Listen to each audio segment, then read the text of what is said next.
Welcome to Leadership Roll Call, where we give you tips, suggestions, and recommendations on how you can become a more effective leader. I'm your host, Michael Finley. Today's episode is part 4 of a 4-part series on how to present to executives. In our last episode, we talked about the design of our content, and you can see that here. In this episode, we're going to focus on the delivery. I'm sure you've seen some really good presenters. They get up on stage, they exude confidence, and they speak in a clear, commanding voice. Well, for some of you out there that maybe don't exude that confidence or don't have that clear, commanding voice, there's hope for you. There's some things we can do to enhance our delivery method. The first and foremost thing that we can do to make sure that we're successful in our presentation is to rehearse. Yes, to rehearse. We want to rehearse our presentation well enough that we know what's on the next slide before the next slide even comes up. We don't have to read from our notes. We look at the presentation that we have to give. We know where to pause. We know the timing of it, and it gives us confidence when we're presenting. And it also helps when we rehearse to have a good friend to watch you and have them notice when you say things like and, okay, and those words that we use often when we're trying to think of something. Have a friend sit in the audience and mark out when you say those things so that you know that this is an area that I need to glide over and not repeat those filler words like that. So after we've rehearsed enough, well, we know the material backward and forward. We know what's on the slide. We know what the coming slides are coming. Now it's time to do the delivery of the presentation itself. And the first thing we want to do here is we want to start off strong. We want to convince the executives that they have invested their time wisely and that we're not going to waste their time. So you want to start off strongly. And the best way to do that is to square up to the audience, feet about shoulder width apart, look at the audience for about 2 or 3 seconds, and in a clear voice, you want to introduce yourself. Hello, my name is Michael Finley, and I'm here to talk about X. The voice we use, we want it to be about 50% louder than it would be in a normal conversation so that we can project to others in the audience. After we've introduced ourselves, now we want to give them the hook, and this is where we cite a statistic or ask a rhetorical question that we've talked about in previous episodes. Now, before we get any further, we should talk about your appearance. Now, in this day and age, it seems like appearance shouldn't count for much, but unfortunately, your appearance can make or break how successful your presentation is. If you come in sloppily dressed, they're not going to have confidence that you can give them the information that you need. So let's break down what our appearance should look like. Now, we don't need to wear a tuxedo or a ball gown, but our clothing should fit well and be of good quality. We don't want frayed cuffs or unhemmed lengths of our pants. We want our clothes to fit well and to be professional in look. If your audience is going to be wearing a coat and tie, then maybe you should wear a coat and tie. If your audience is not, we still want to dress very nice. We don't want t-shirts. We don't want anything that could be distracting in our clothing. Let's talk for a minute for the color of your shirt.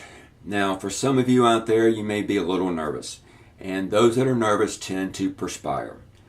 And nothing looks unprofessional than someone with sweat-stained shirts. So if that happens to be you, my suggestion is wear a white shirt. Wear a white button-down or a jacket over your shirt. That way, if you do perspire profusely, they won't be able to see it. For our shoes, they need to be professional and they need to be appropriate to the situation. If they're dress shoes, make sure you're shined. And for women, no elaborate heels. Again, we don't want our clothing to be a distraction from our presentation. Regarding accessories on your wrist, no big watches, no dangly bracelets, no big earrings. And again, we don't want these things to be a distraction. If we are talking and we're using our hands and things are clinking around, that is a distraction and they're not going to listen to your message. So tone down the accessories that you have on your wrist. Regarding hygiene, our hair should be well groomed and out of our face. For men that have beards, make sure that it's trimmed up. We don't want scraggly. We don't look like a mountain man coming in out of the hills to give a presentation. So make sure it's trimmed up very well. And for women, we want to wear conservative makeup, nothing too elaborate. Again, we don't want that to be a distraction. Our style needs to represent the setting, and it needs to be professional, and it does not need to be distracting.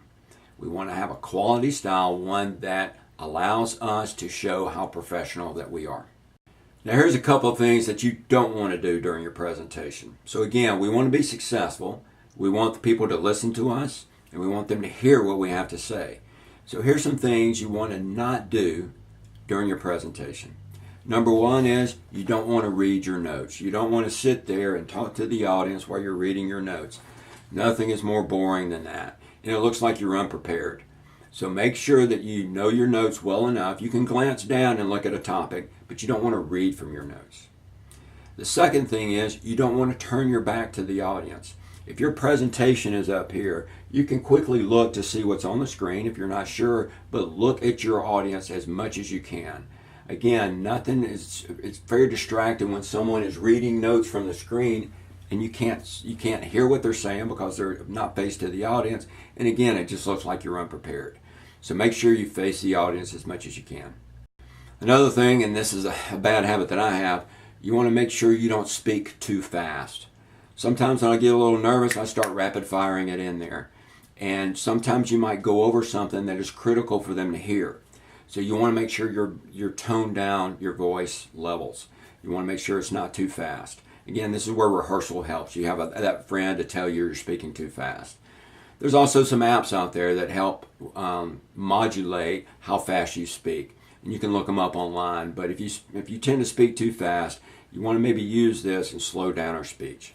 Another thing you don't want to do is apologize. And what do I mean by that?